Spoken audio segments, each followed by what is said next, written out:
As you've heard earlier today, Rosai-Dorfman disease is typically presents as very enlarged lymph nodes. They can be anywhere in the body, but usually they're in the neck area. And in some cases, they can affect critical organs or organ function. The disease was named after Drs. Rosai and Dorfman. I actually don't know which is which. I got the slide from Ken. Maybe you can. Okay, good.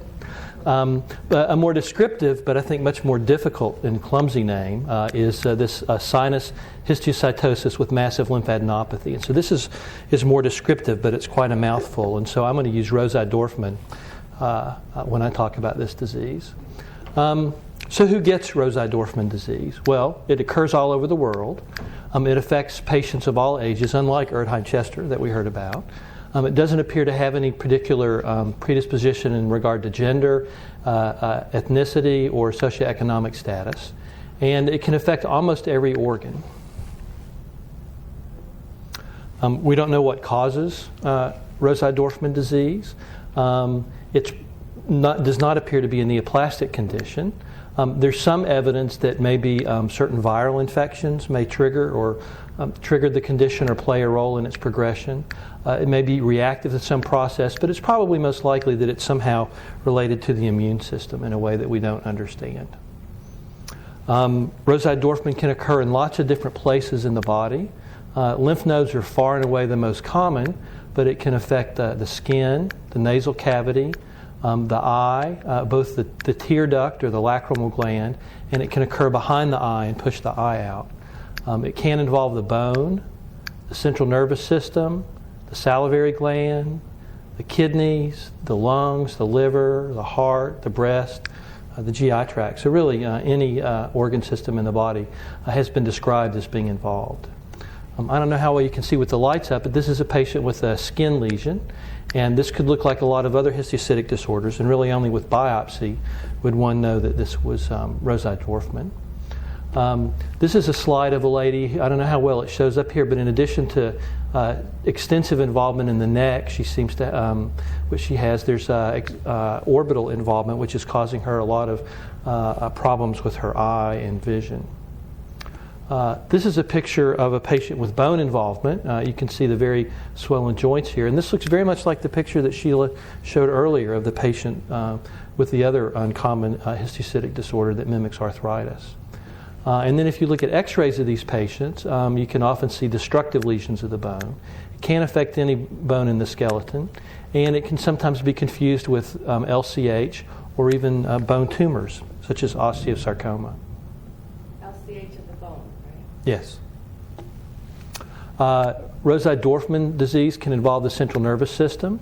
And just as with any other condition that affects the central nervous system, the symptoms might include headaches, seizures, weakness, nerve palsies or nerve dysfunctions, maybe a droopy face, something like that.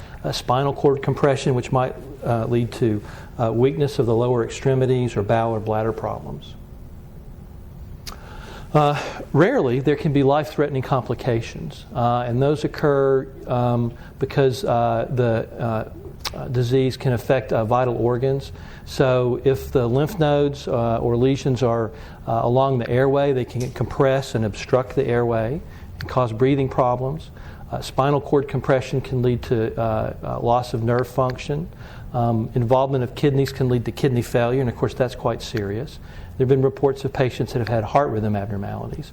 And then interestingly, it's sometimes associated with a condition called hemolytic anemia, which is basically rapid breakdown of the red blood cells, which can lead patients to have a very serious and life-threatening anemia that can sometimes be difficult to treat. And as I think in similar to the other uncommon histiocytic disorders, there's a very wide range of how these conditions behave clinically. I don't know how well these numbers show up, but about 20%, 1 out of 5 patients, will have spontaneous regression without any treatment.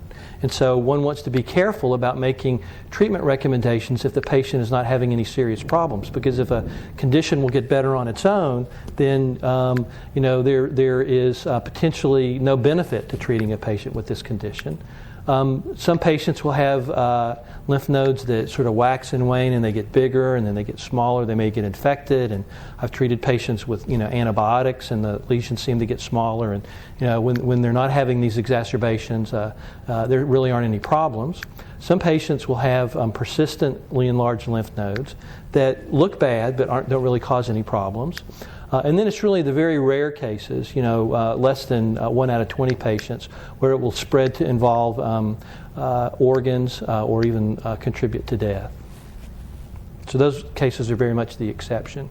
And so the trick, of course, is to be able to predict which patients need therapy and which patients don't. So again, I think as Sheila alluded to, most patients with Rosai-Dorfman disease do not require treatment. And if the patients don't have organ dysfunction, we have to remember that the risks of treatment may outweigh any benefit. So the medicines that we give all have side effects. Any of you who have had family members that have been treated know that, many of these side effects. Many of the drugs that we use are drugs that are used to treat cancer. They can have very serious and long-term side effects.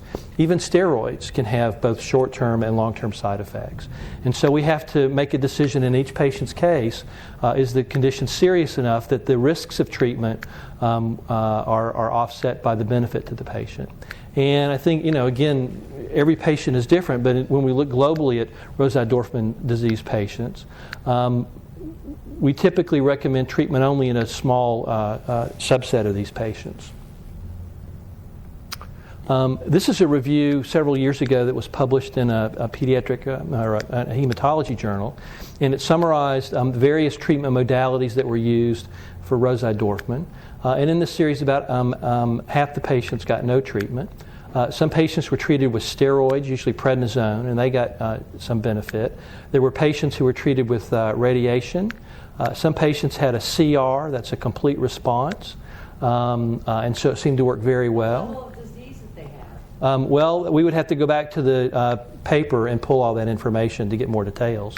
But I would assume that these patients were likely to have some life-threatening condition, or the risks of radiation therapy would not be worth the potential benefit. So I suspect, I don't recall, but I suspect that these patients had central nervous system involvement or airway obstruction or some very serious condition. But again, it didn't work for all of the patients. So, radiation therapy may help some people. Now, the question, of course, is this a patient who would have gotten better without any treatment anyway? I mean, we may be giving some of these treatments credit where no credit is due.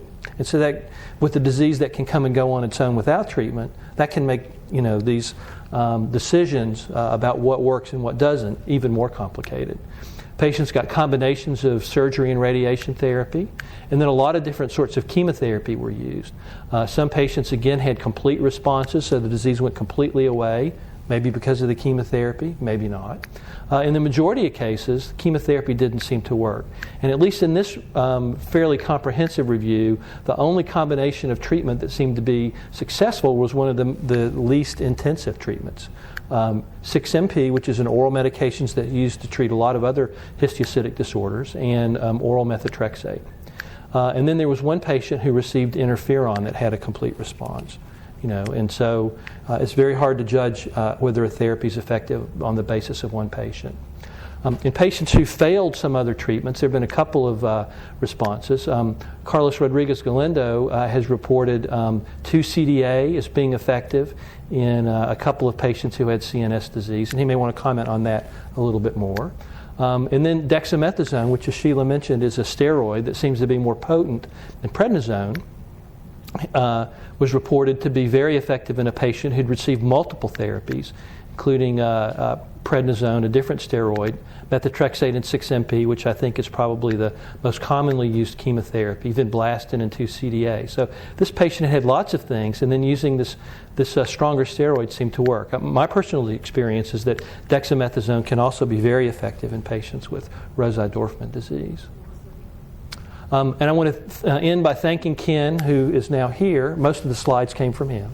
So I'm going to stop there and try and answer any questions that anyone might have.